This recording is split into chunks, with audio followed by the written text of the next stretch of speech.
Let's just focus onto this now and come back home. The national lockdown remains in place with some conditions to be eased at the beginning of next month. However, its impact on the cultural and creative sectors has left them desperate. Katleho Ramaphakela is from the Independent Producers Organization, and he joins us via Skype now to speak about the challenges that the industry is facing. Thank you very much for your time. There's a whole value chain to production of what we see on television, whether it's a series, whether it's a movie, and there's quite a lot of people that are involved in it. Perhaps just talk us through that and how impacted these people also are. I suppose the impact is quite large on our industry, especially because there doesn't seem to be specific relief measures that are attributed to TV and film. In as much as we fall under the Department of Sports and Arts and Culture.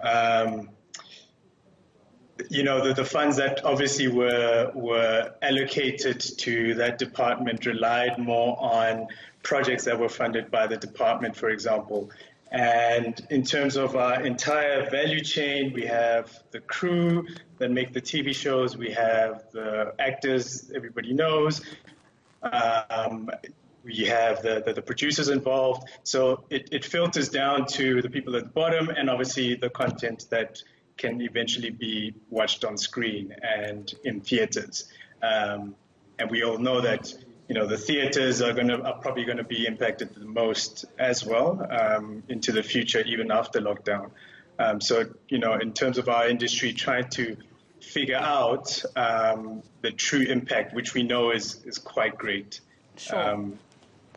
Some would argue that the contention between the arts and the Department of Arts and Culture has been long-standing. Has there been engagement with the department, and have you gotten some headway or made some headway with them? Yeah, I mean, and speaking on behalf of the IPO, obviously we are engaging with all sectors in government that are relevant to us.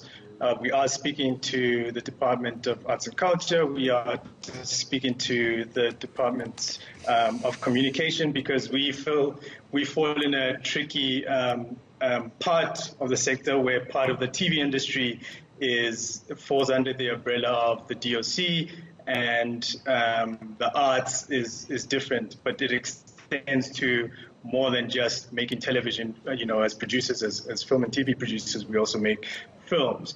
I think only after we know what the next few days look like and what the restrictions are, will we be able to have a more defined solution. We are coming up with protocols for the industry to follow once the restrictions get lifted, or in the various stages that we would be proposing to the departments. I'd just like to talk about the future of the arts. I mean, coming out of this, what will it mean just operating here on the floor? There isn't a lot of people, and if you were to be shooting a scene, for example, where there should be a couple of people, it's a party. What does this mean for filmmakers moving forward? Yeah, I suppose as a country, generally, there's going to be a new normal, and we all just have to embrace that as a fact. Because even after we come out of this lockdown, nothing's going to be the same. So even as an industry, we are going to have to, limit the number of people on production. That will have cost implications.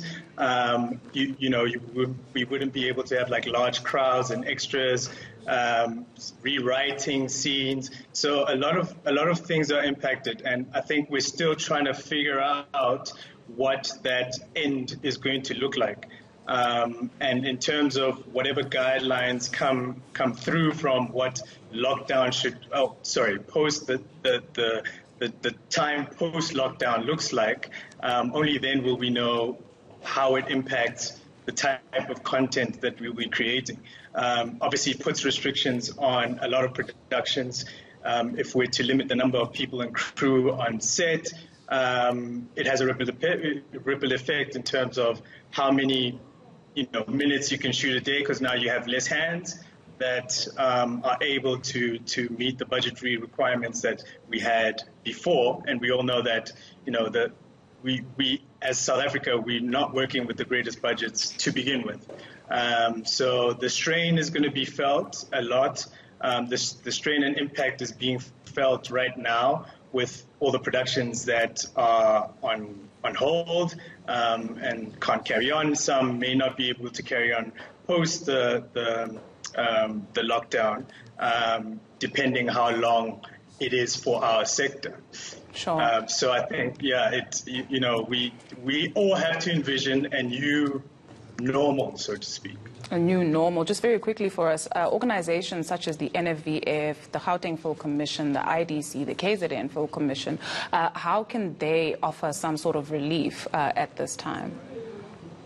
Well, part of the initial announcement was that the NFVF also does have some sort of relief funds, and that's for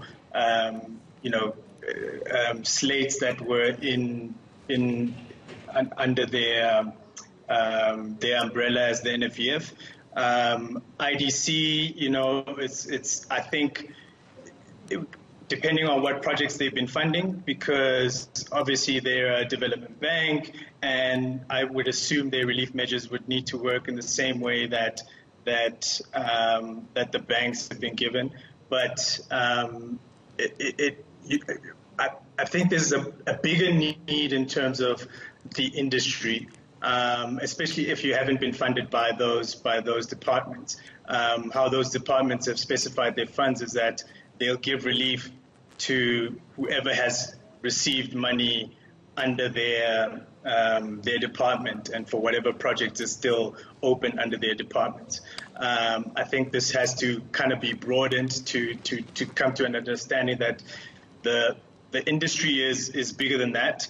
If broadcasters aren't able to supplement any funds into productions that have been halted, there does need to be a government support for the industry in that sense, so that the money can trickle down to the crew and cast who are most adversely affected. And that's where we'll have to leave it. Thank you very much for your time, Katleho. We are tight with that. Katleho Ramaphakela from the Independent Producers Organization.